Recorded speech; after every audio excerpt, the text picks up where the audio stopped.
coming. So we're going to start our presentation now. Just to repeat, we're part of a team-led nonprofit called BayEcho, and what we do is we just hold weekly discussions and we sometimes hold presentations on issues regarding Bay Area teenagers. Like we've held presentations on mental health, Asian American identity, and parenting relationships. And we wanted to help fix this relationship between parents and teenagers, because we noticed that a lot of times there's like disconnect in communication between parents and teenagers. So today we're going to talk about dissecting our yearnings, how to make choices that motivate us. Because as teenagers, we've noticed that there are a lot of times where we're making decisions and we don't exactly know like why we are doing what we're doing, like what are we interested in. And each of us has, I think, gone through that process, and eventually we wanted to share how we found like our own motivations and how we kind of use these motivations to make decisions. So I'm Brenna, I'm a senior at Monta Vista. I'm Brian, I'm a sophomore at Monta Vista. I'm Allison, I'm a senior.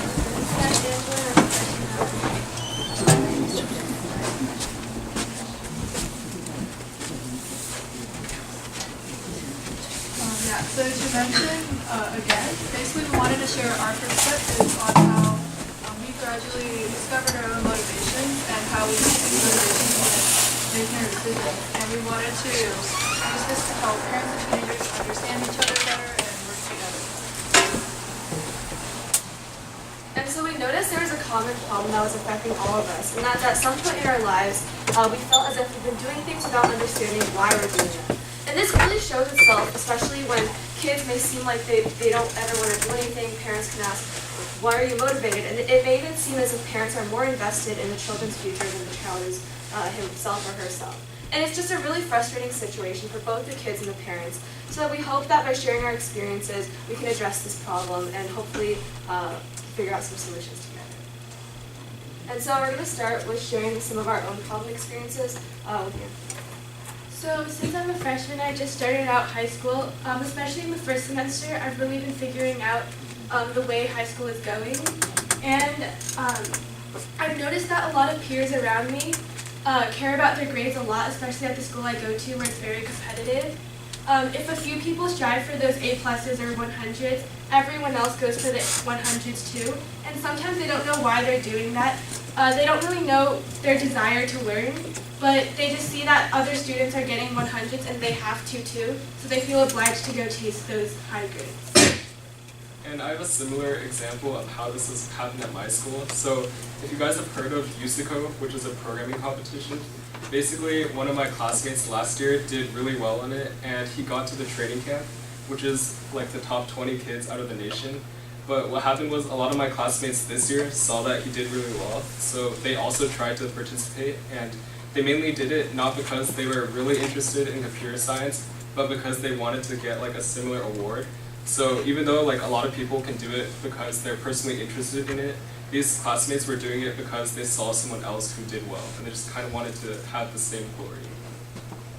So for me, I'm now a high school senior, and in first semester when we were applying for colleges, I noticed that like me and a lot of my other classmates, we didn't really know like why we were choosing the colleges we were choosing. We were just like, oh, here's like the top 20 colleges for my major, and we just kind of like applied to those. And I just thought it was like a little sad that most of us seem to like lack direction in what we wanted to do instead of what like was the most prestigious college or what was the most like highest ranking college.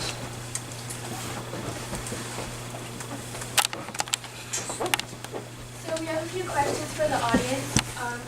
Before we sent out a poll for parents and students to see what kind of tactics you use to motivate your team, or for the team, what kind of tactics work on you, and we're just going to briefly remind you about the questions. So for the parents, how do you try to motivate your teenager? What do you think works and what doesn't? And for the teenager, what motivates you personally? How do your parents try to motivate you? And what strategies do you now want to see from your parents? So you can take a few minutes to think about this, and while you do, we'll share some of the responses that we got from you.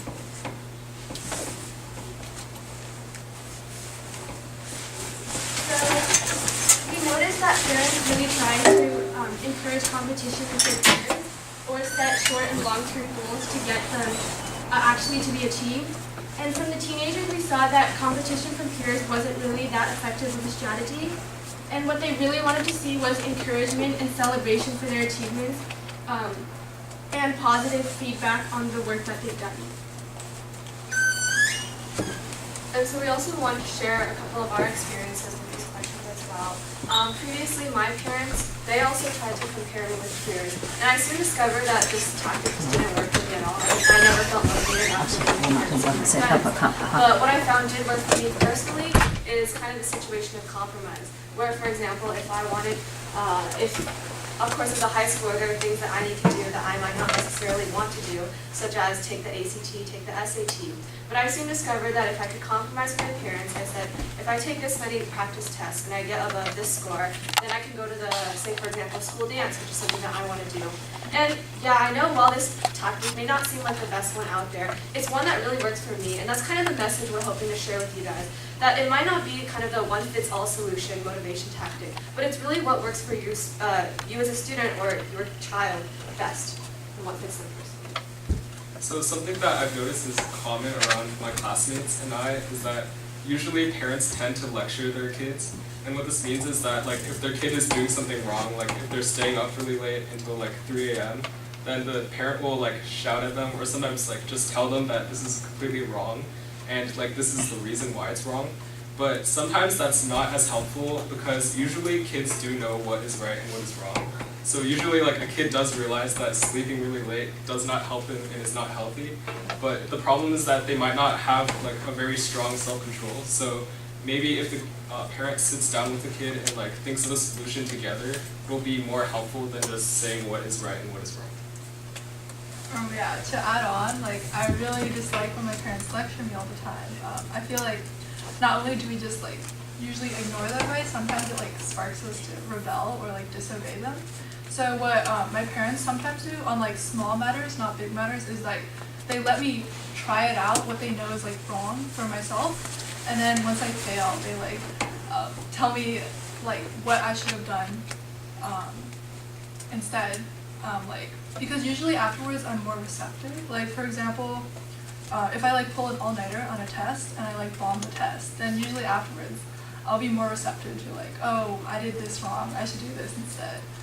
Than like them just being like, oh, don't stay up so late, like don't do this, don't do this. So that's something that works for me. Yeah. Okay, so online we found an article that talks about a new model to think about decision making. So it's based on an octopus, and it's kind of cute, but it has many tentacles, and each tentacle represents one aspect of decision making. So there's things such as like personal and lifestyle, and these are all things that we should consider when we're making decisions. And it's from Wait But Why. If you want to read more about our model today. Wait But Why. It has a lot of explanation.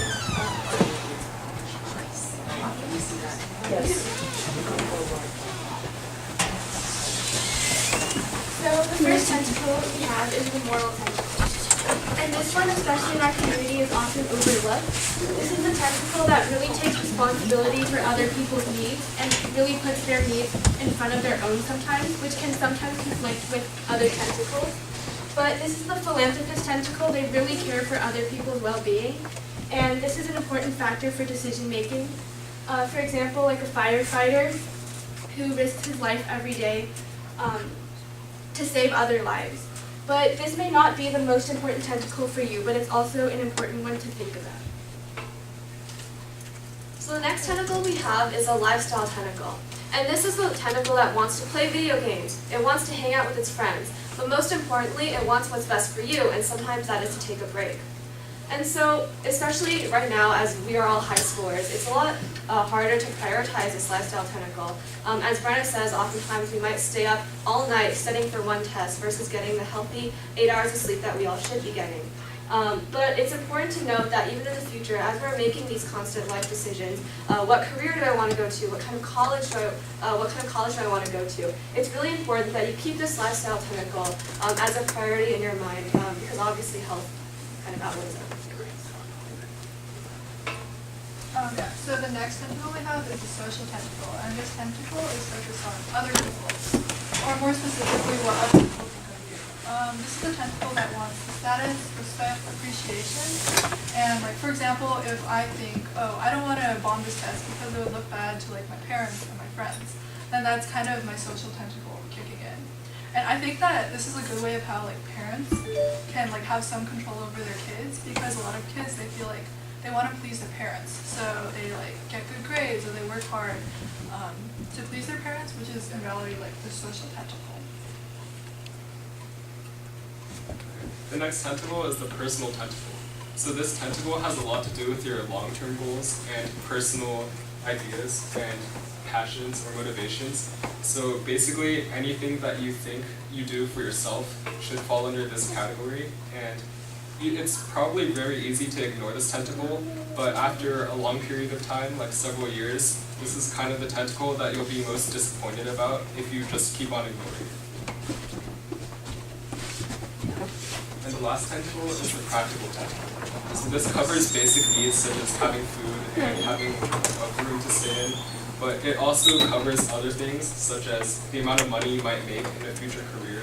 So even though this is important to think about because it can affect your future a lot, it's also important to think about your other tentacles.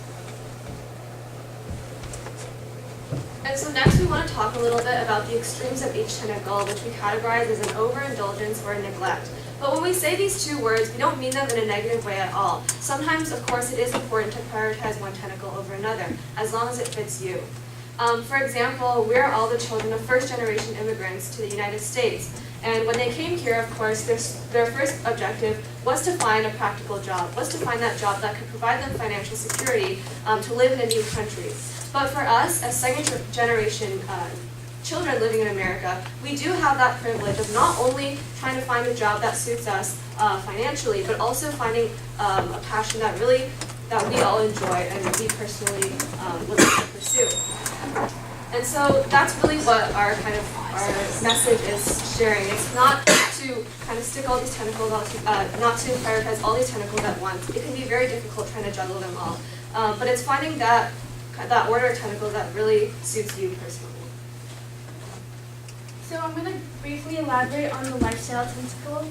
So especially in first semester when I started out high school, I was really struggling to adapt to my teachers and study for their tests and understand their style. And I would procrastinate a lot. It was my main problem. I would watch a ton of Netflix, a ton of YouTube, and then late in the night, I would sleep at like 1 or 2. And I knew this was bad. My parents would tell me, oh, stop procrastinating, get your work done so you can get enough hours of sleep. But of course I knew that was a problem, like Brian said. But I didn't know how to approach my schoolwork. And since I didn't know how to approach it, I would just try to hide from it and procrastinate. But after I realized this was a big problem, I sat down with my parents, and instead of just telling me to stop procrastinating, we really sat down and thought of solutions on how to stop. And this especially got better as the school year went on and I was able to adapt more to my teachers. And so an overindulgence of my lifestyle tentacle, like procrastinating a lot and seeing and watching a lot of videos, caused me to actually neglect my lifestyle tentacle and get less sleep, not be able to focus in the day, and always feel tired. So it was kind of a vicious cycle of my lifestyle tentacle. And this was also partly due to the social tentacle, since in high school, a lot of people kind of brag about how little sleep they get, how much they're working. And so even when I said I slept at 1 or 2, it really wasn't that cool. No one really cared. So it's really important to get your sleep and not try to procrastinate. And it's important to discuss how you can help your child really get through their tasks rather than just telling them to get through it. Oh yeah, so for me, I wanted to elaborate on how basically I have this close friend, and she went into college for journalism, but she ended up switching for computer science because for her, she had a lot of hobbies like traveling and just a lot of expensive hobbies, and for her, she thought that financial security and the practical tentacle was more important than pursuing something that she might more enjoy, but make less money off of. So I think that it's totally fine if you like prioritize like financial security or like practicality over like a personal tentacle or like following your passion. In reality, it's just up to like, are you truly reflecting on all these tentacles and considering like the sacrifices and your priorities and making your decisions based on like all of these tentacles and what you value yourself. Going back to one of the examples I talked about earlier with a lot of my classmates doing USICO, in that case, they weren't really doing it for themselves. So even though there are a lot of people who take the competition because they're personally interested in it and they want to get better at programming, my classmates were doing it just because they wanted to show other people that they were capable, and basically just to show that they were also good at programming. They could also do the same things.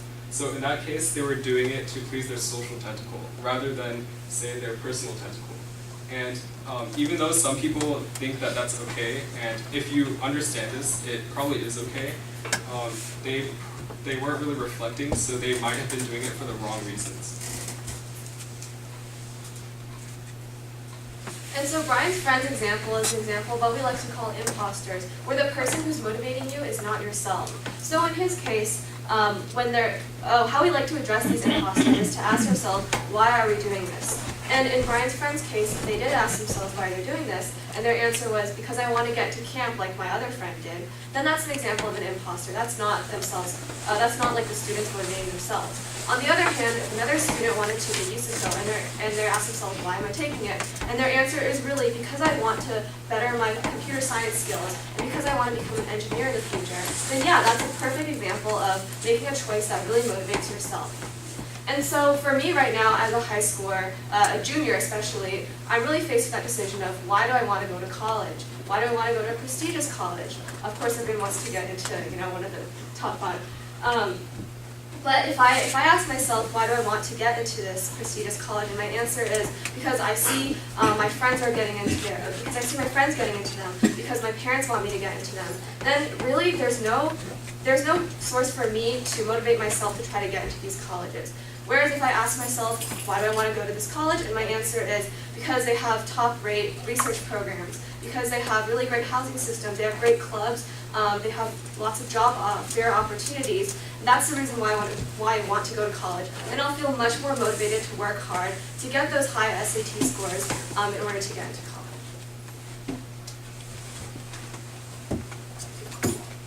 So should people not have role models?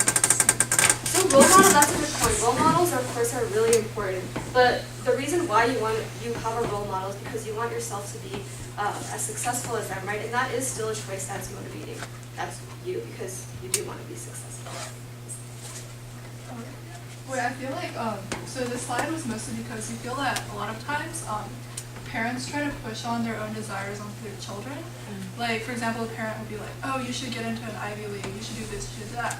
But the thing is, like, even afterwards, like, even if the kid gets into a prestigious college, we find that, like, if the kid never finds out, like, discovers his or her own motivations and, like, driving force behind his or her actions besides his or her parents, then like the child never really has like his own passion or his own driving force to pursue what he wants to do. And we think that's a lot more important than like just getting into prestigious college. What's more important is like finding what you're passionate about, what are your motivations, and like why are you doing what you're doing.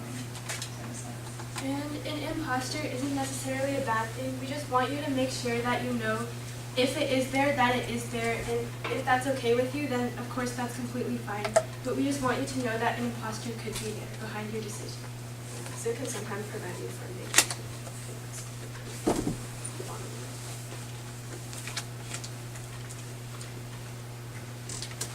So going back to some of the problems we started with, a lot of us and other students we noticed not really understanding why they're doing what they're doing.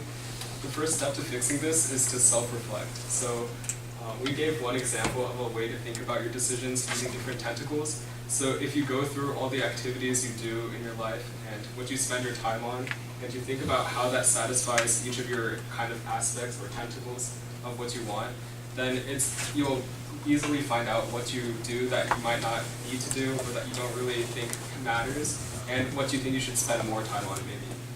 And that's an important first step to thinking about things that motivate yourself. And by no means are we telling you that you have to be in moderation of every single tentacle and make sure that you're precisely in the middle. We want you to make sure that you know why you're prioritizing a certain one or not at prioritizing a different one as much, and make sure that that decision is okay with you.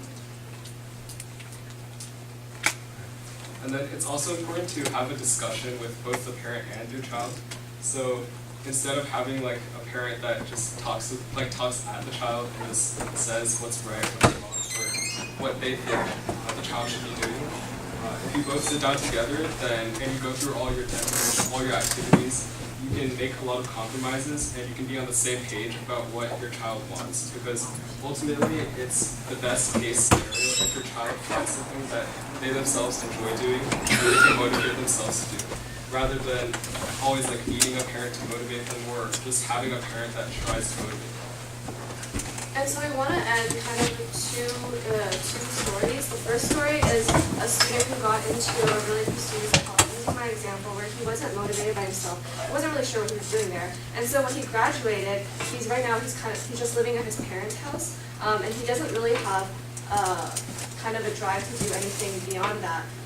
Maybe he just thought, oh, I checked off the box to go to a prestigious college, but there's nothing really there beyond him to motivate him. On the other hand, I have a really close friend who's really interested in political science journalism. And at first her parents objected to this for her to follow kind of this passion in college. But after she sat down with them, explained to them why she was so interested in poli-sci journalism, explained to them how she was going to kind of further her career in this, her parents agreed to let her try it out for a couple of years. And so right now what she's doing, she's actively looking for internship opportunities. She's actively going to job fairs to try to find these ways that can really further her career as political science journalism. And that's really an example of her making a choice that motivated herself, and that allows her to be invested in her future even more than her parents. And that's really kind of the hope of this presentation, is to spread the message that by making these choices that can motivate us, students will be able to find kind of their passions and how to achieve them without a lot of external factors trying to push them to success.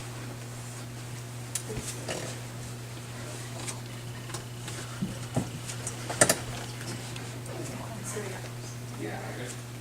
So thank you for listening, and if any of you have questions, now is the time to ask.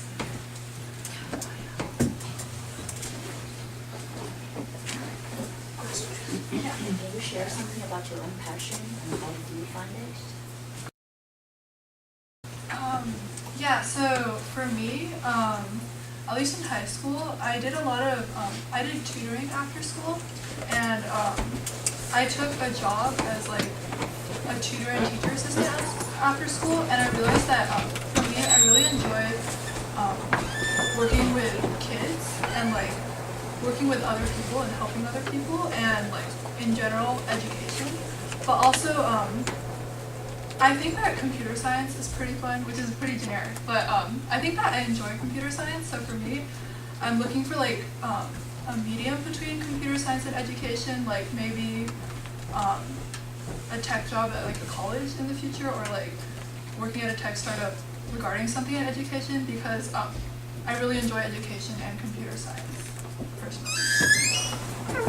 For me, honestly, I'm not 100% like passionate about one thing, but I am like very interested in programming and journalism. So I would say, like, as advice to someone if they want to find their passion, you don't necessarily need to like know something that you're going to be passionate about like for like several years. I think it's okay right now if you just explore multiple things and keep your options open, because you don't really know exactly when you'll start to really like something. And like even people who are passionate about something have to have like have one incident that makes them passionate about it. So if you keep your options open, that will help you find something in the future. And for me, last year my mom signed me up for a programming course, and I was like, no, this is terrible, I'm not interested in CS at all. But once I actually took it, I realized how much I really enjoyed it. And that was just like a brief intro into it. I learned a lot of Java, and so I think it's just really important to keep an open mind. And now, because of that, I'm starting to do robotics and doing software in it, and it's really interesting. I'm learning a lot of data structures in robotics. There's a lot of smart people there, and I'm learning a lot from them. And build season just ended, but during build, it was like 8 hours every day of commitment. But I loved it, and I thought it was really interesting. And so it's just really important to keep an open mind when you're getting into these. And yeah, do you have a question? Sorry, what was the 8-hour class or program that you mentioned? What's the name? Robotics. No, Wait. what? Build season? Robotics build season? Yeah, that's the word. Yeah, build FRC. season, FRC. F. It's first robotics competition, so FRC. Oh, build season is basically just, we have 4 sub-teams, and everyone's just working, trying to get the robot done and ready for competition. So it's not a class, it's just like Yeah, it's like after school, and it's a club. For me, I've always been interested in the brain and like neuroscience. And so in freshman year, I went to one of the events called Society for Neuroscience Youth. And then from there, that's where, like community of students across the Bay Area got together and held monthly meetings around different themes of neuroscience. So sometimes we have guest speakers, we do like guided brain dissections, what else we do? As well as like mock brain bee. It's a local neuroscience competition. And so I joined that community and I felt really involved there. I fell in love with it. And so I kind of grew with that community right now. I'm one of the core team officers in there. And so I think like finding opportunities. We're in the Bay Area. There's a lot of opportunities right here where we can kind of find our own little niche, find where we fit in, and kind of grow in that community. And I think it's like kind of what everyone else has said, keeping your options open, looking for opportunities everywhere, seeing where you can put yourself and advance up that ladder. Okay, so for me, I've been interested in CS for a while, but recently I realized that I also enjoy some aspects of biology.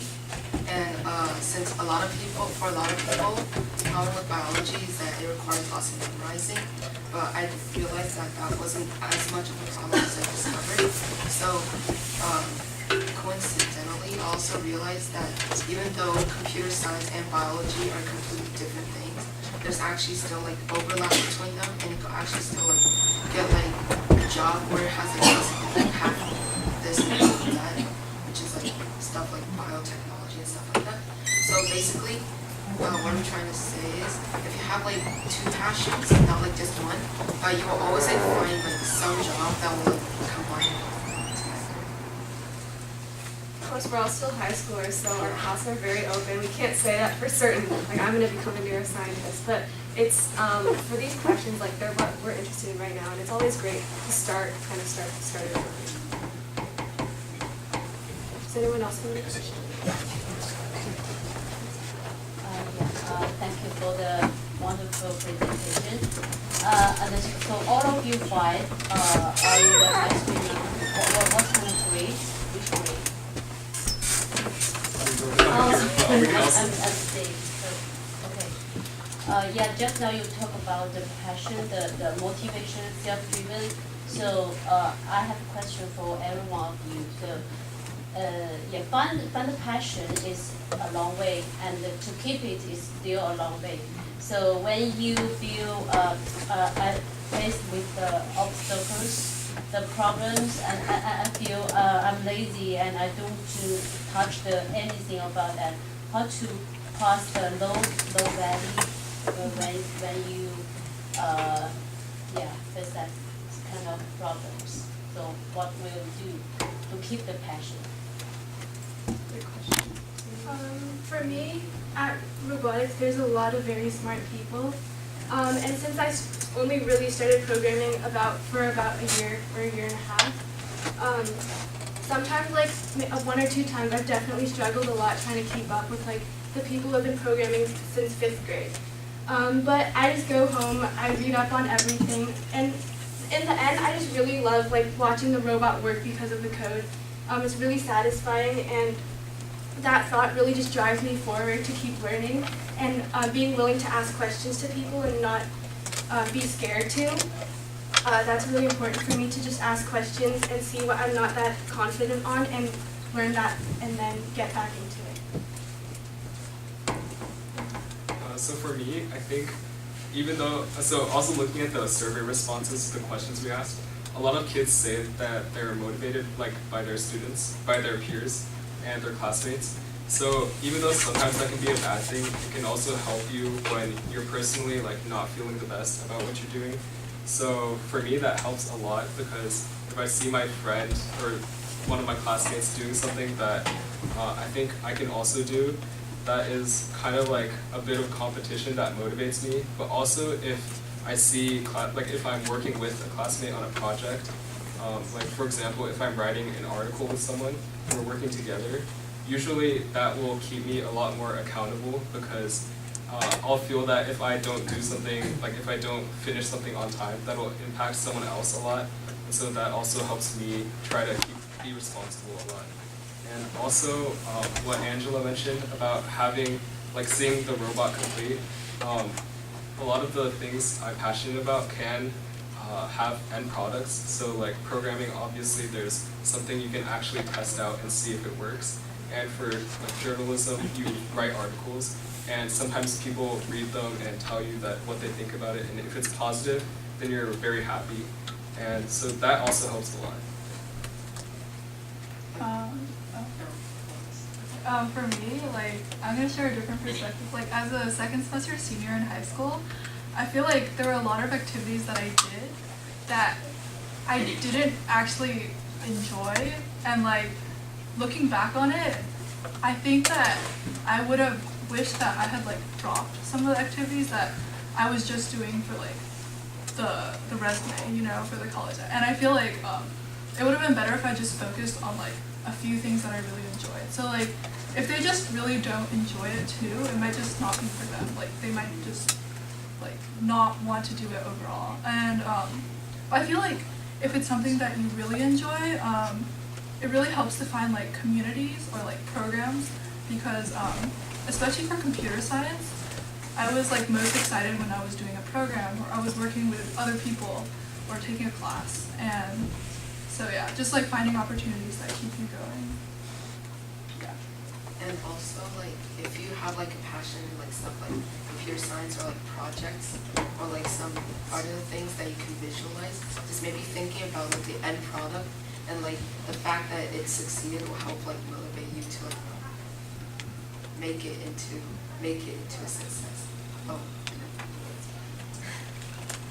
I guess for me, some setbacks. Of course, everyone experienced setbacks. For me personally, right now the example off the top of my head is when we were planning for these neuroscience events, we actually had a really big event planned, and then the location fell through at the last second, and I was really, really disappointed in that. But then I just thought back to the reason why I originally wanted to join SFM. So maybe why the student is even in this activity. Reflect on that a little bit. And then kind of what they said also, thinking about the end product, what will my event bring to the community, and how will it kind of help other people, because I do genuinely enjoy helping other people, and I'm sure a lot of people here enjoy that too. And so it's kind of thinking about what you can get, what you're giving to the community by doing that specific is how I look at it. Thank you. Does anyone else have any?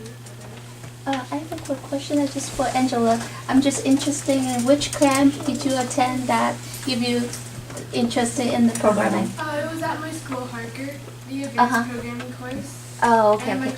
my teacher really got me into it. I really enjoyed that. Okay, thank you.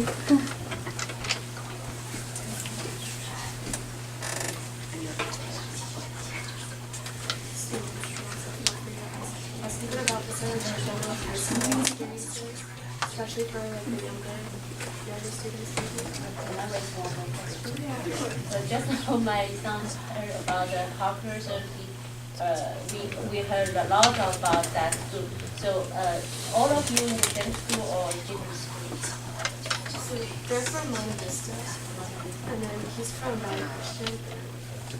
So only one in the public school or two public schools. So all of you used to be in the so yeah. So can you describe the difference of the public and private school to calculate the office increase? Is it any great difference? The school. Hello. My name is Tony. I'm sorry, I was doing something else. I'm from Palo Alto, Cupertino High School. I'm a junior, so if there's any question you want to ask me, you can ask. That's also great. Sorry for interrupting. Okay. Yeah. So your question is, what's the difference between public and private schools? Yeah, so the public and private is you parents' choice or just you ask your parents, I want to try a I private. guess it's like half and half, because like private school, like since it costs a lot of money, like both, you know, the kid and the parents must like have dedication for it to like really work like, for you to be successful. Otherwise, it just like doesn't have much. For us, my sister and I, we've been in Harker is like a K through 12 kind of school. We've been in Harker for a really long time. I've been since 2nd grade, she's been in since 1st grade. So we don't really have that much experience with the public school system. I've definitely heard my friends talking about a lot of great opportunities. I know a lot of like other public school kids also do a lot of the same clubs that we have at Harker too, like DECA for example, robotics, yeah. And then maybe you guys could talk. So I'm from public school, high school, and we do have lots of programs or clubs for economics or business. DECA, FBLA, we will have them, and we do have opportunities for students to go to those competitions and clubs. So there's different clubs. Some of them are they're like really big programs in the nations that will support our school clubs, like ACS, American Chemistry Society. There's a club in our high school, and that club is like a small branch of the ACS. And other clubs like business club, they are like aiming for that competition. Yeah, and there's a lot of opportunities. Even you can like create a club by yourself if you're really interested in like doing related stuff. Yeah, so I went to like Challenger for elementary school, and then I switched to Kennedy and Monte Vista, which is a public school. I think that the main difference is like private schools are usually like less people, so like public schools definitely have more diversity. I feel like in private schools you meet more of like rich sheltered kids. No offense. Yeah, but like there's less diversity. You know? That's one thing. But I think like in private schools they like everything is just a little easier because obviously you pay money. So like the teachers like I feel like they put more effort in private schools, and like opportunities are easier in some sense. But I think that definitely most opportunities are available in public schools too. You just need to like reach out more. Public schools. Just speak up. It's really just not that hard. Yeah. So, coming from someone who goes to our Christian, I can't speak the same for all other private schools, but especially for my school, there's like a sense of like the entire school being like more of a business kind of way than like public schools. Not saying that's a bad thing, but like there's like since like the school like throws like lots of events, and then like especially events that cost money, and also like there's also like places where you can spend money on campus. So like you could just tell like the school is trying to find ways to earn money from other ways than like parents' tuition fees. Okay, back to our topic. So, what kind of school, private or public, the students in what kind of school need more passion to find the motivation to self-driven by maybe I want to clear one question. In what kind of school the students need more passion to find the self-driven? I think at private schools, a lot of students are driven by their parents because it's a lot of commitment to the school and the parents are really invested in it. So sometimes a lot of kids don't really understand their passion. They're just going through the motions because they feel like they have to. But I think like for us, I think what really makes an even more successful student is really if you're self-motivated. Of course, I'd say because we do have, as a private school student, we do have a lot more opportunities than public school students maybe. It definitely comes easier to us. I'd say overall, maybe for you guys, it's more like if you're really self-motivated, you can create a club, for example, or create those opportunities for yourself, whereas it might just come easier for a private school student. Because like people from private school, sometimes the teachers can also kind of try to motivate you, like indirectly, not like telling the entire class this person likes this, but like maybe like let's say like during the history class someone likes history a lot, and the teacher might like indirectly like try to like pay more attention to them or something like that. And I think like people from private schools, especially from lots of people already have like kind of their own like desires and what they like. So usually like people who have like these kind of motivation, these passions would want to create clubs. So maybe like if you have like their same motive or passion, then just like join their club and then like share your like passion and motivation with each other. I feel like it like doesn't really matter what school you go to, because it's like based on the student. Like going to a private or public school won't make your student like more self-motivated, because it's really what like their personal motivations. I feel like public schools are like more prepare you better for like the real world, because you actually have to like, they're not going to hand you the opportunities. You have to go reach out and like find the opportunities that you want to do. And it's really easy to be complacent, but also it teaches you how to like work for something and like reach out and find opportunities. So for high school, counselors are pretty important when you're applying for colleges. And I think private school counselor are like really trying to interact with you. Like public high school, they don't really mind about like they kind of do care about you, but you have to speak out where you have to reach them by yourself. Like for selections, it's in public school it's almost done by yourself, and you have to talk to them, your counselor, in order to communicate about your future like development or improvement. And that's one thing like is really, I say, different from public high school and private high school. How do you see the transition from middle school to high school regarding self-motivation? For me personally, I think once we exit middle school, at least for Harvard's, like I kind of said, it's very sheltered. So we have our classes all decided for us. We kind of just go through the day every single day. Once you hit high school, it's really a lot more independent, and it's really up to you how you're going to spend that time. So for example, a lot of people, once they hit like sophomore year, junior year, a lot of my friends have tried to start clubs at Harker. I know right now like we have an AI club, we have like a science competitions club. We have a lot of clubs that are really motivated from the students. Of course, there's like that students who are not necessarily self-motivated. They might every day after school they just go to Starbucks and hang out. But if you do take that time, you can visit like the teachers after school during office hours. You can try to ask them about maybe even like other opportunities outside of school.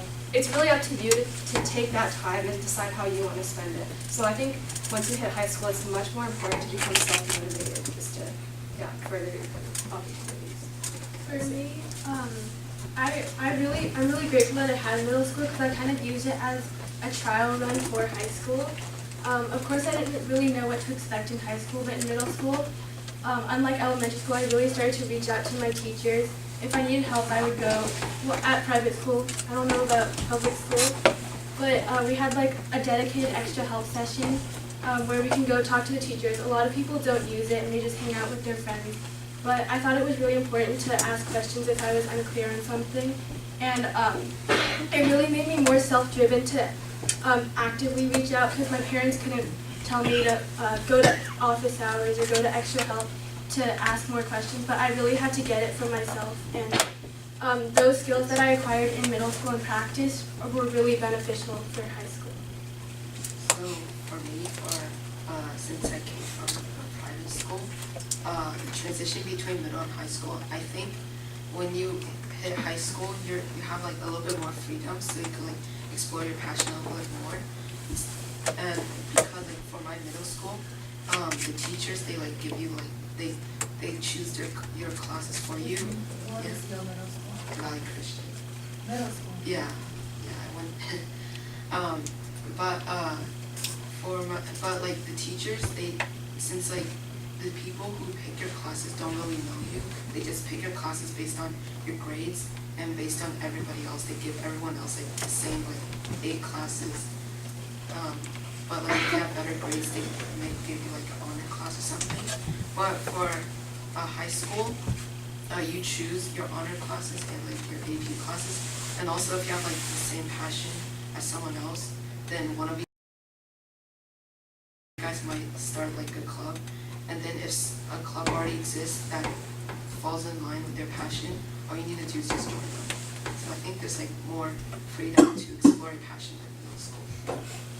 I'd say that I agree with them about having more freedom. Like for example, in middle school, we could choose like very few classes for electives, and a lot of our other classes we couldn't choose at all. So in high school, you have like a lot more of those choices, and you also have more clubs that you can join. But another thing that I personally felt was important was that I kind of underestimated how much time it would take to like finish all my homework as I hit high school and handle all my other activities at the same time, because initially what I thought was like as an 8th grader, I remembered that from 5th grade to 6th grade, everyone said that it would be really hard, and it wasn't that bad. So I thought it would be similar for middle school to high school, but when I got to high school, I ended up taking 7 classes in school and like a sport in one of the seasons, and I also had a lot of the same activities I was doing in middle school. So I didn't really account for all of that, and it ended up taking like a bit more time than I thought.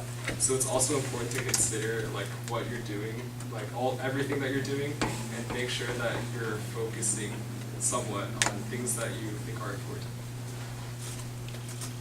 Right. Okay. So the really important thing is about pressure or stress. Different from middle school, high school can be really stressful. In middle school, I don't know about others, but from my point of view, middle school is really just not that much stress.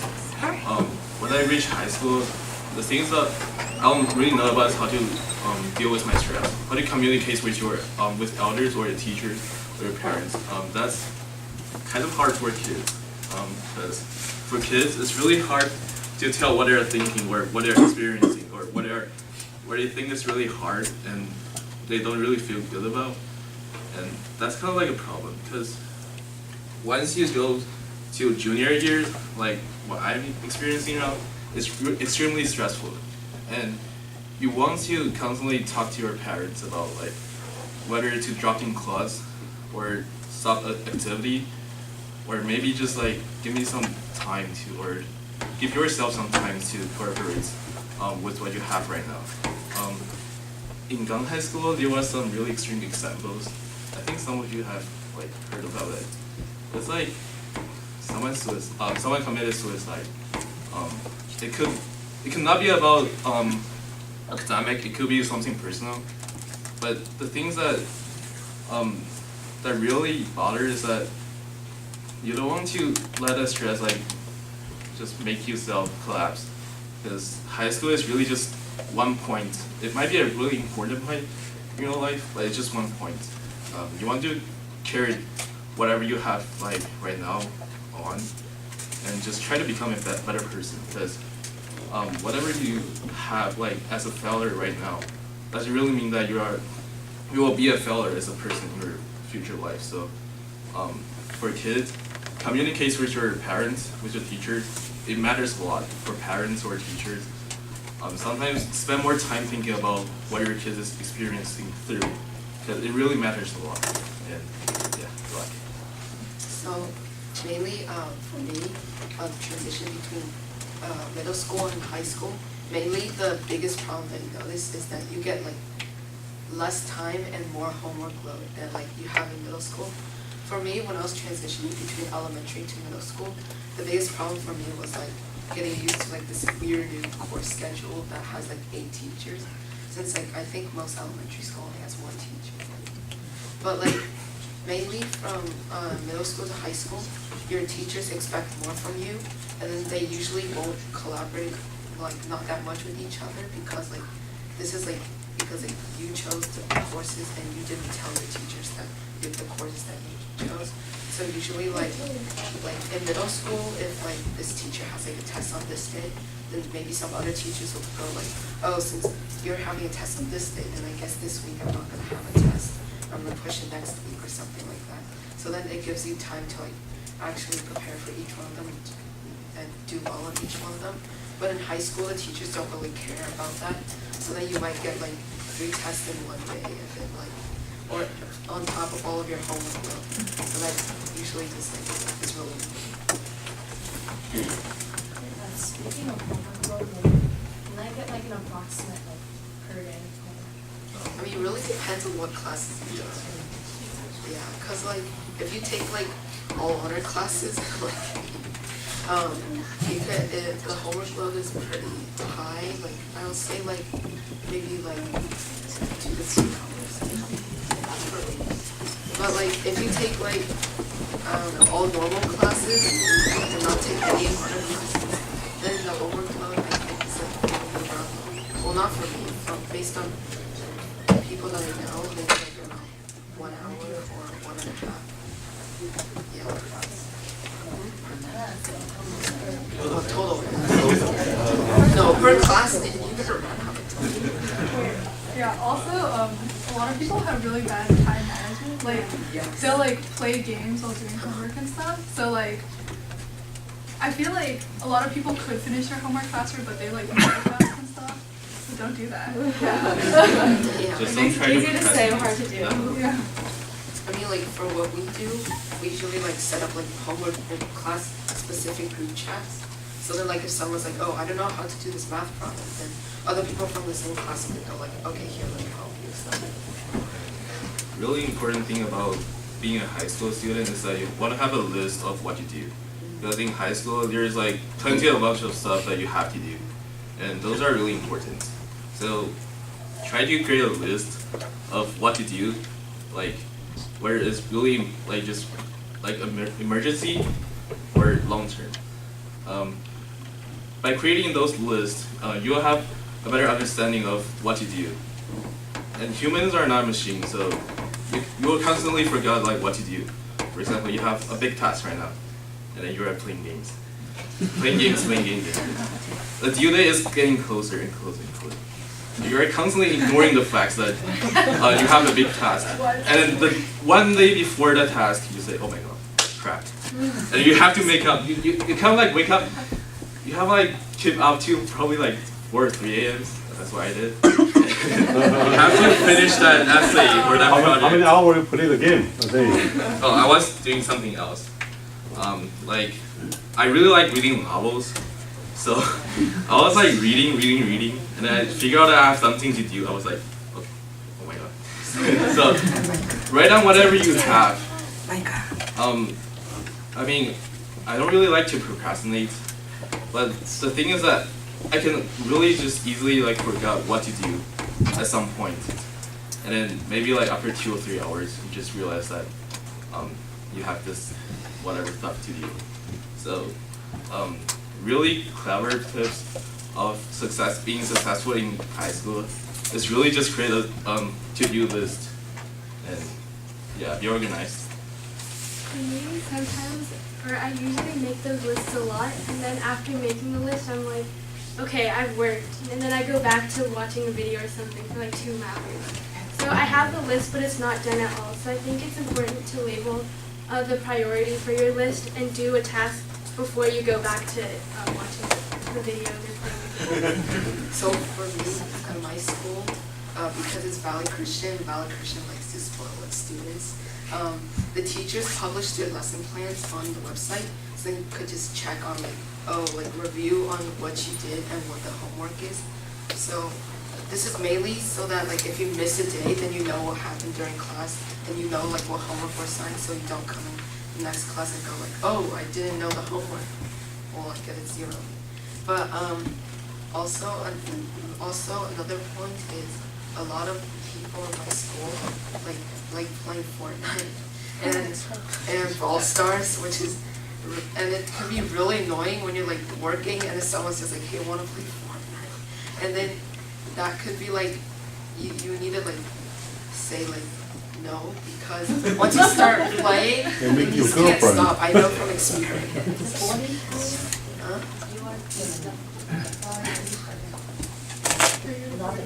Oh no. So there is a point I want to say is that separate your entertaining times from your working times. Someone mentioned multitasking. This is a really bad idea because human, according to based on science, scientific research, human cannot do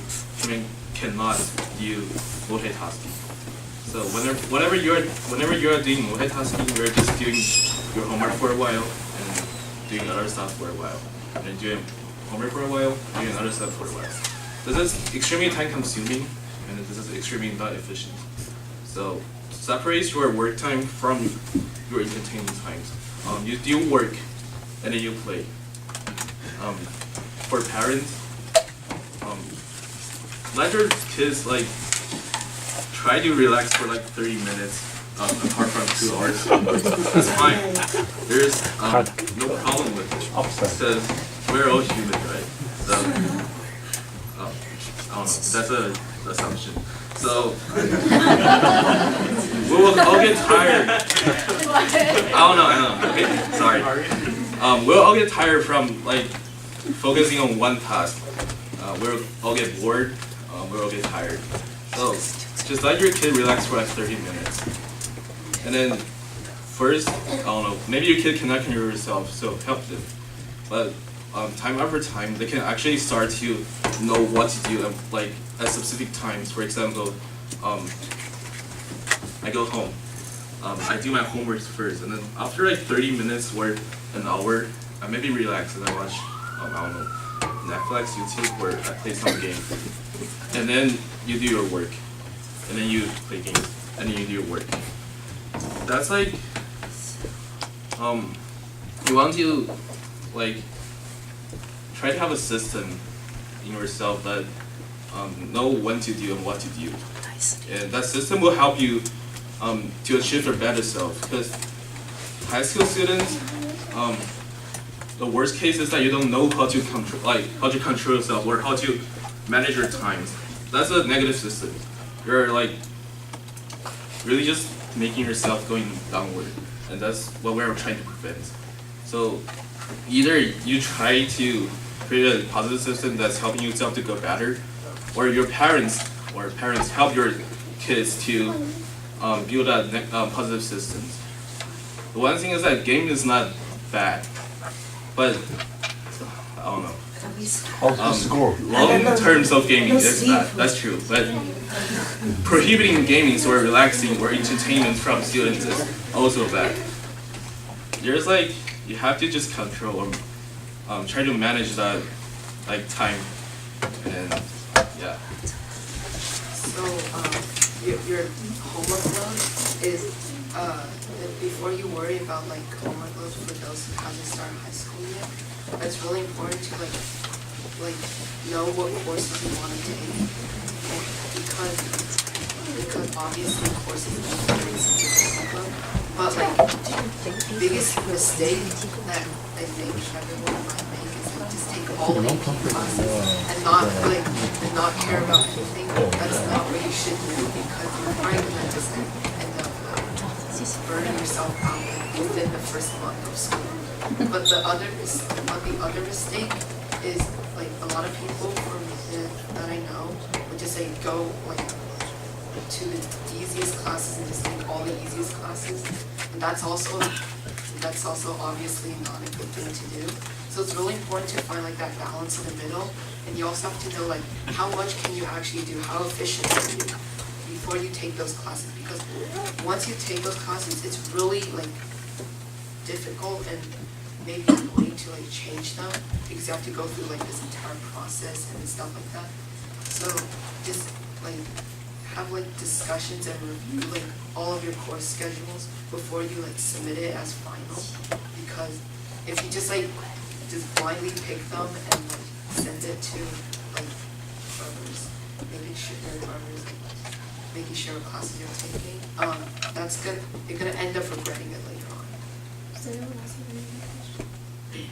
So, I'm curious, for Brenda and Brian, you came from Monte Vista High School. So from your observation, what percentage of your classmates have a positive relationship with their parents, which means that they communicate with them, really feel trusted and respected by them, and since they have any challenge, they want to communicate with their parents and get advice. So what's the percentage from your observation? I mean, it's not a scientific study, just from your observation, what's the percentage of your classmates have a smooth communication and positive relationship with parents? I'd say, okay, honestly, not a lot of my classmates talk about like their relationship with their parents, so I'm not like sure at all about this, but I feel like less than half of the people have like really good relationships with their parents, and like honestly, I feel like that's not that surprising, because like a lot of the people in our school have like they have a lot of pressure because of their parents sometimes, and I feel like it's also kind of similar among different schools, like even with private schools. Yeah, I feel like in Monte Vista, generally, the pressure comes from either like your peers or your parents. So it's kind of hard to have like really positive relationships. So is that your observation too, Brenda? I feel like girls tend to have better relationships. Because most of my friends have like pretty good relationships with their parents. But I know that like definitely a lot of people in Monte Vista, I can tell, like don't have good relationships with their parents. Yeah, I think it's just like, because a lot of the parents just push their like kids like, oh, do this, do this, do that, and then like they don't really communicate how they feel or like what each of them wants. So for parents, it's very hard to keep the balance, because I heard from parents that, oh, my parents put me in this computer science class. Oh, originally I don't like it, but I ended up liking it. Yeah. So how do, I'm pretty sure that all your parents at Monte Vista love their children too. It's just a matter of how to express how to keep the balance, like, I think this is really good, try this, versus pressuring them. So it's really hard. I mean, without that computer science class, we probably would never discover your interest in computer science and robotics. So how to keep that balance? I need advice for parents. Say something. I'm not from Monte Vista or from Yes, Silverado. Yeah, but the thing about the balance is actually not only from parents but also from kids. You want your kids to speak out, like you want him to do this, you think he might suit this, and then your kid was like, okay, I try. And then if your kid really likes it, then it's a good thing, right? But if your kid is like doing bad in this, or he's not showing really great interest in this for a long time or long term, just let him drop it. And it doesn't really affect them much, because it's really just a short amount of time in their high school life. For kids or students like me, try more stuff, because whatever you think you are interested in right now doesn't mean that you'll be interested in the future. Try more. Like, your parents could be right, or mostly right.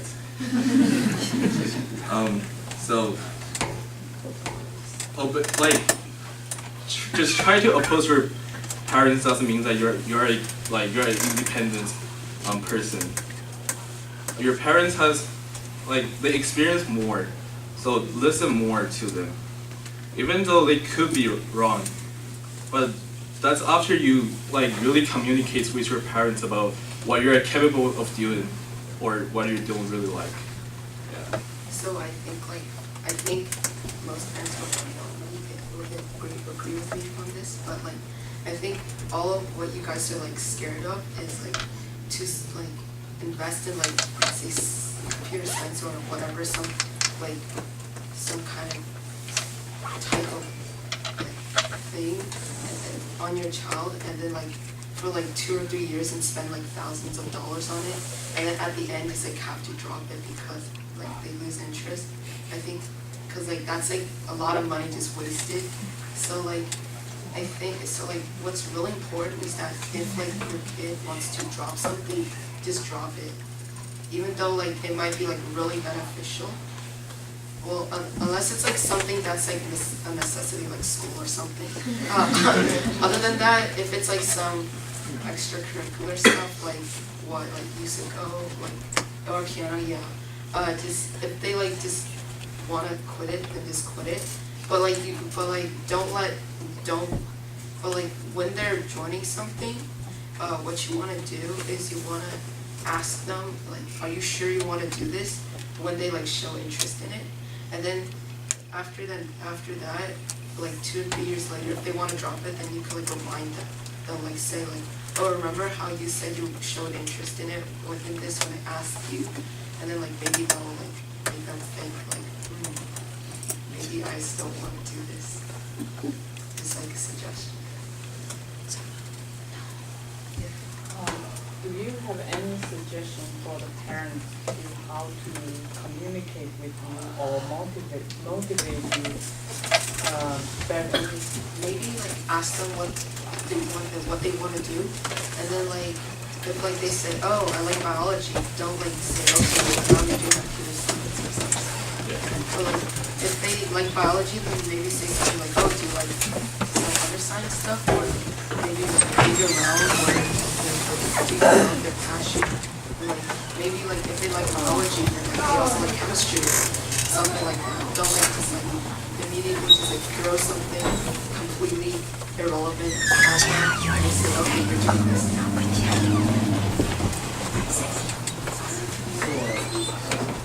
As you mentioned, most of your parents are first generation, but you guys are second generation.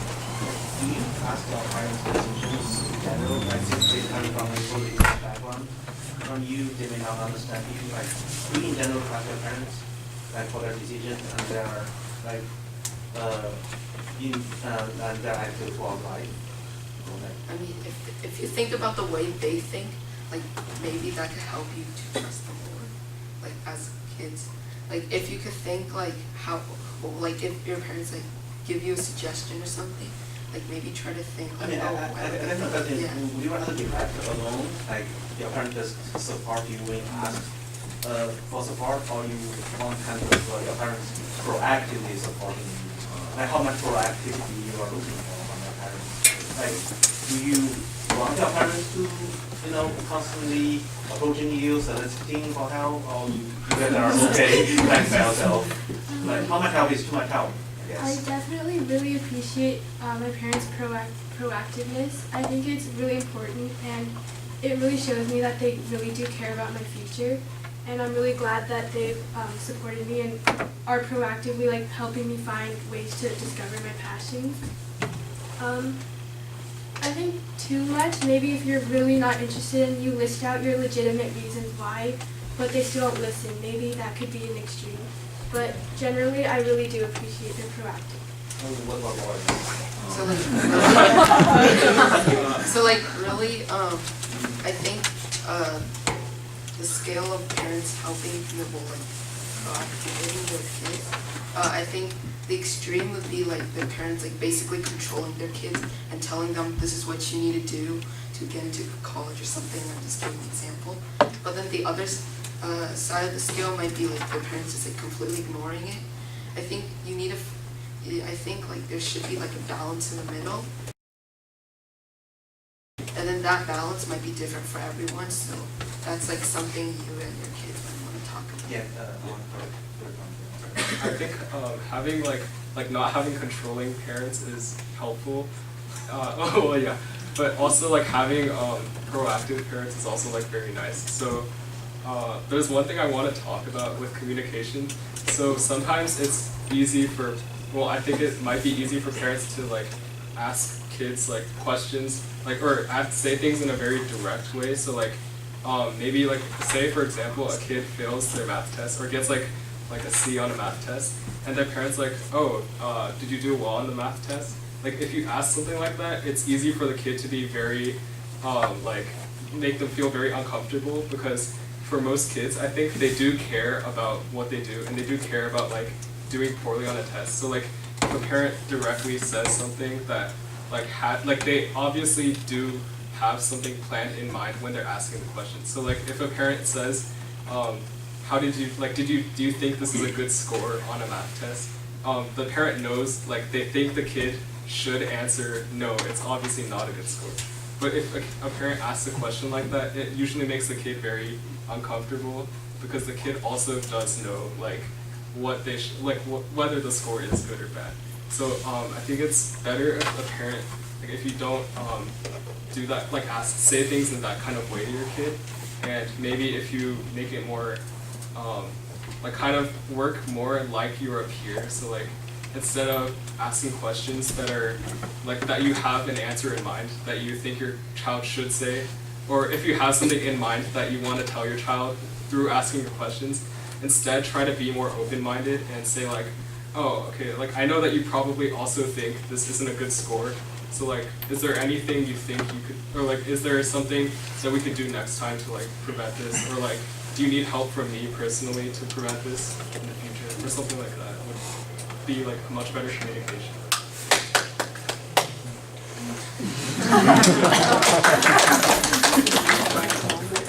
So one point is that I think, that's my perspective, students do like to oppose to their parents.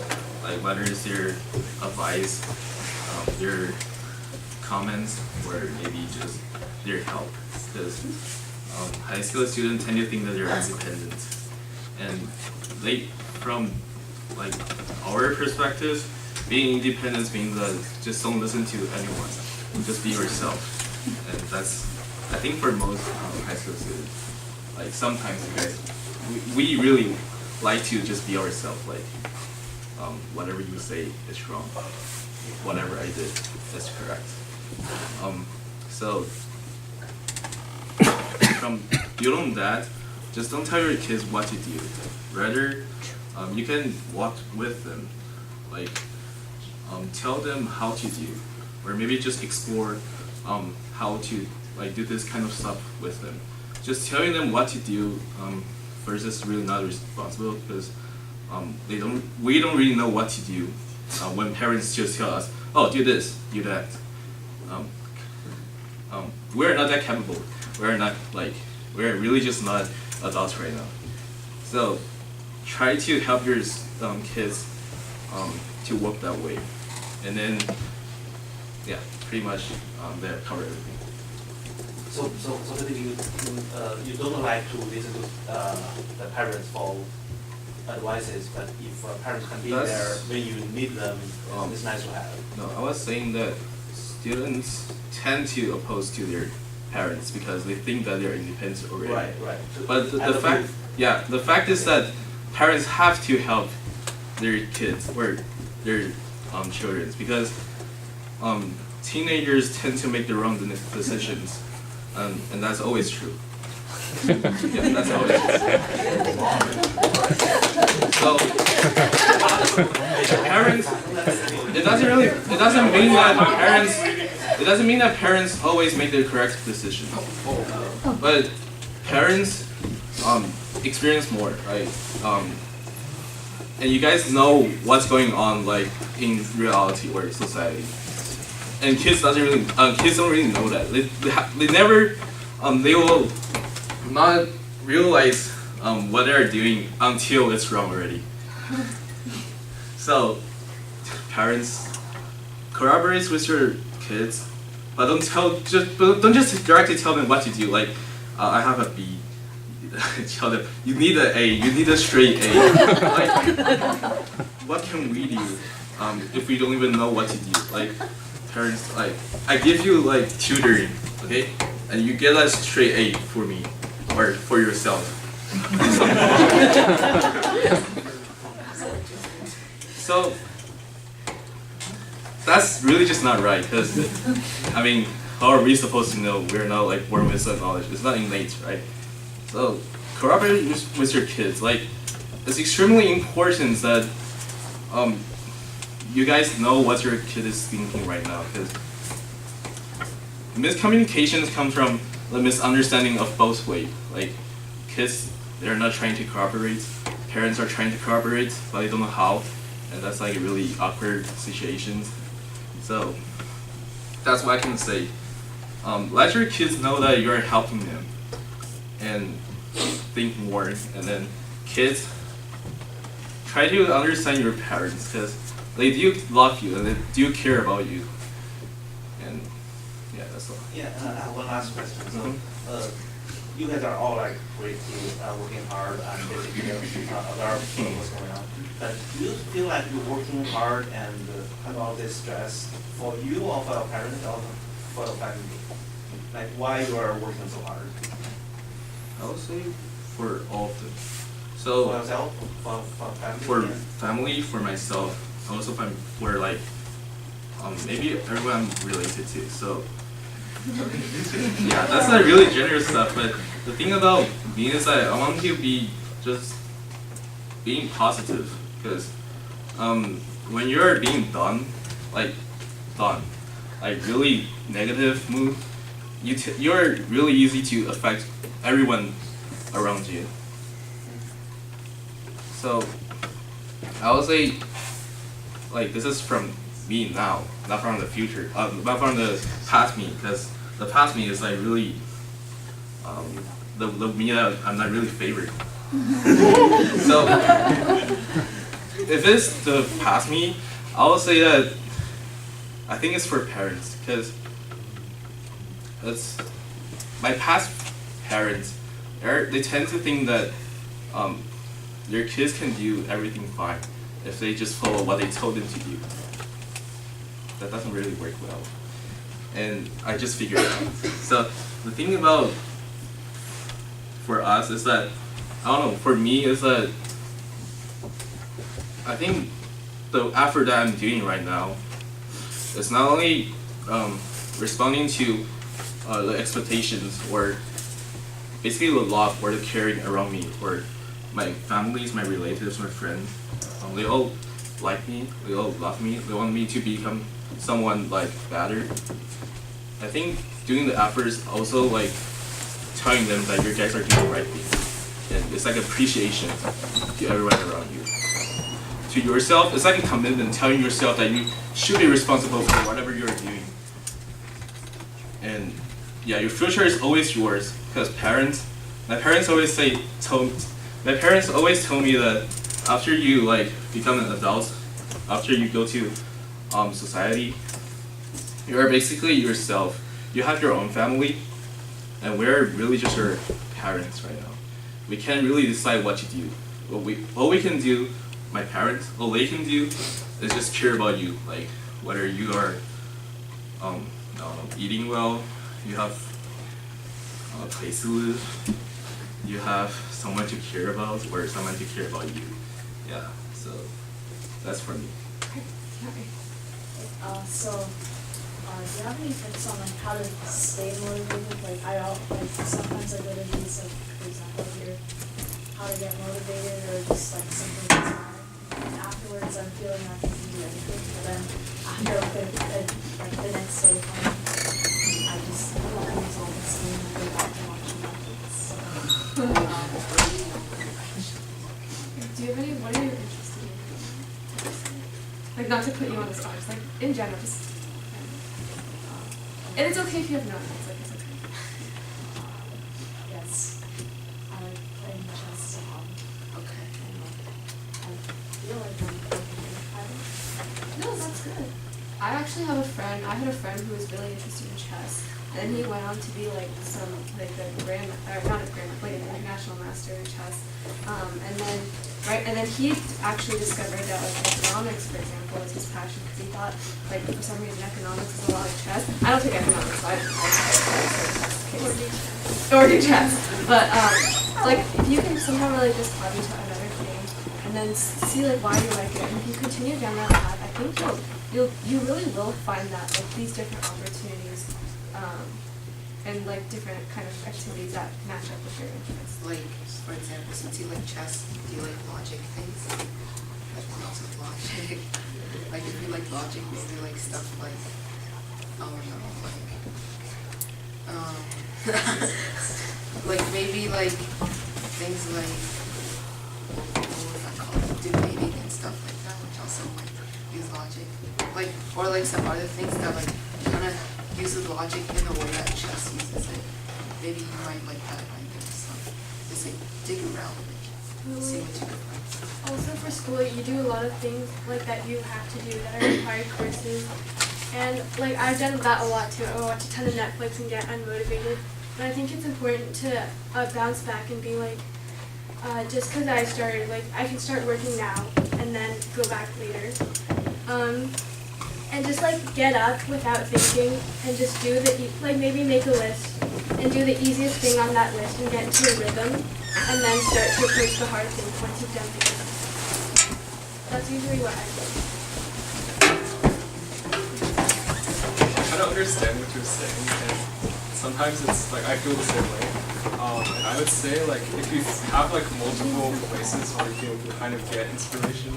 So like for example, the website that we have the model off of, it's like a model this, it's called waitbutwhy.com. And I think that's like a website with a lot of great articles that are usually like motivational. And also if you have like, if you watch like TED Talks or stuff like that, it's also motivational. So like, I guess if you come to like, I don't know, like sometimes these kinds of presentations, or if you have like things that can help you get inspired, then it'll like help you in the long term more than just coming to one, so you won't forget it like the next day. What's the one before TED Talk? The website? Yeah. We should write it. Okay. Yeah. Thank you.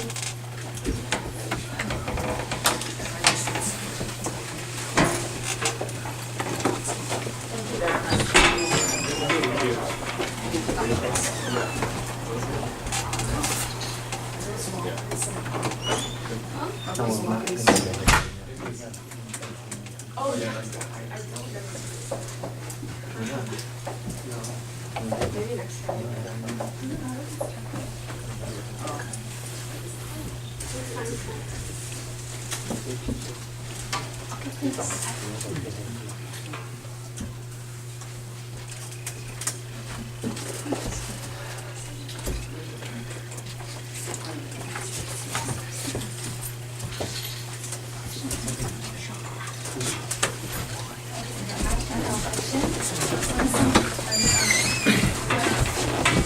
When you are exploring, actually both your parents and you are exploring your passion.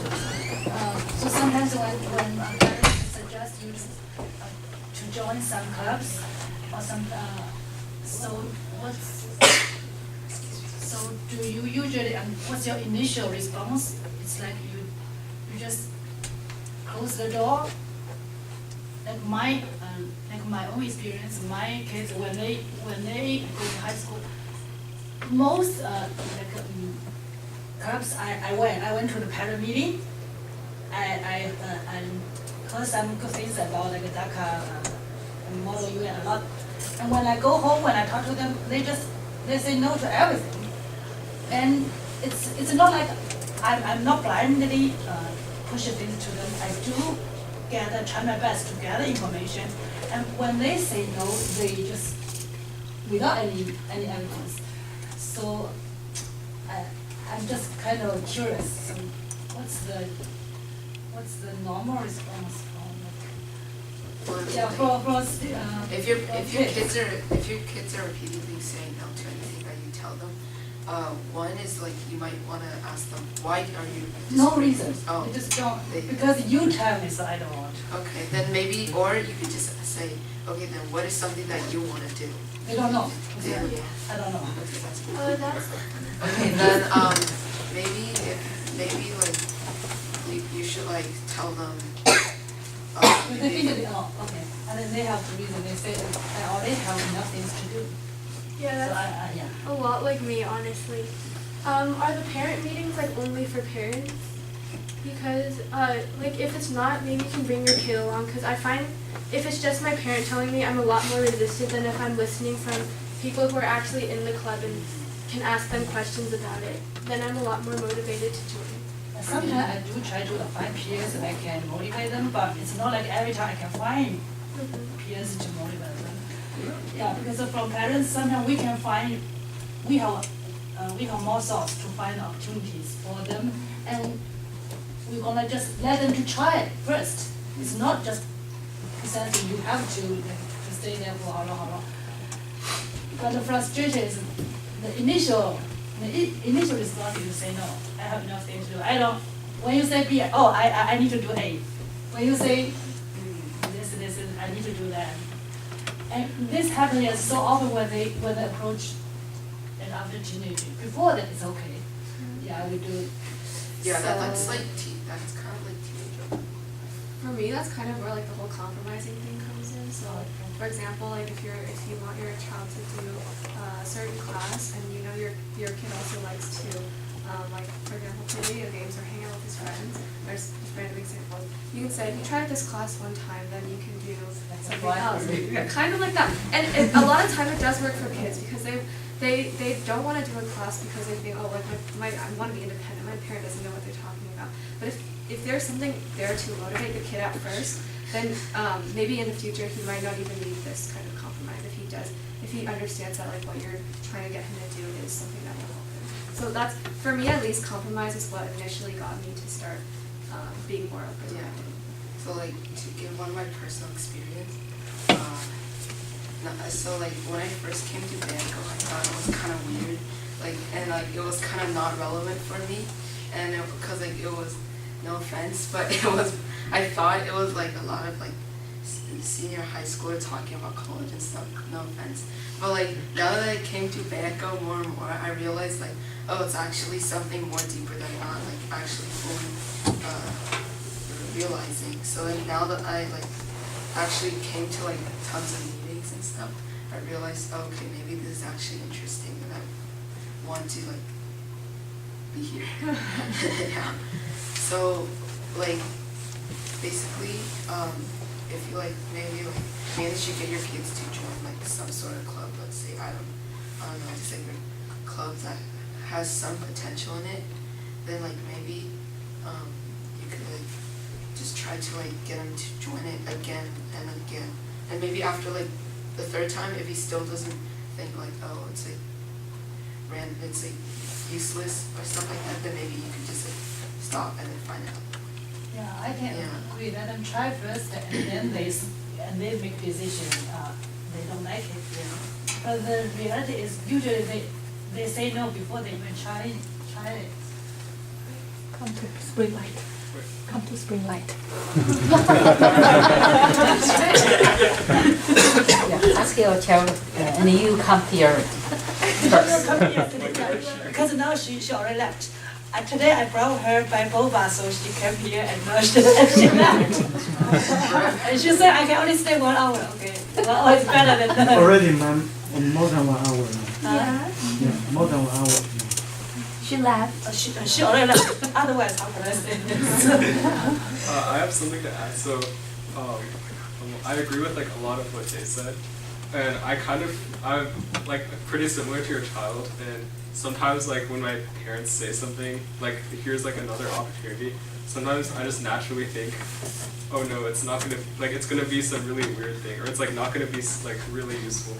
And for me, I think part of the reason I do that is because like my parents have told me about like a lot of similar things in the past, and each time they're like, oh, this is gonna be really cool or whatever, and then I go there and then it's not, and then so like after like maybe like 5 or 6 times, like you just start to think that like nothing your parents say will actually be working.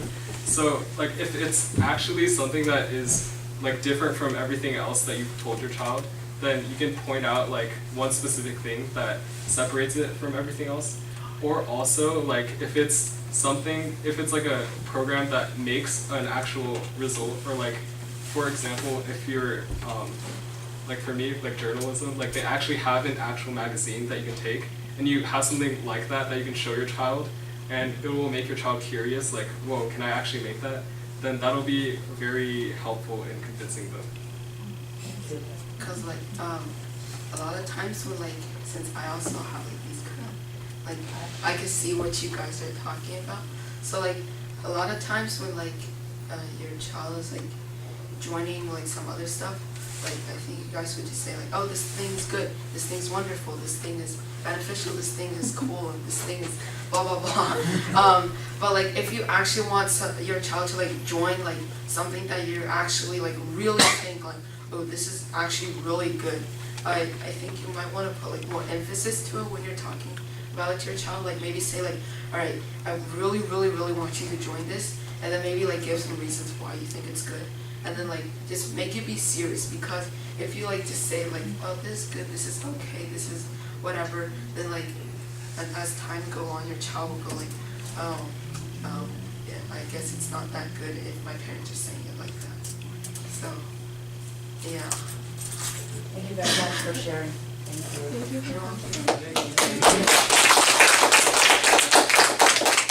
anyone else has any like individual questions? Yeah. 谢谢。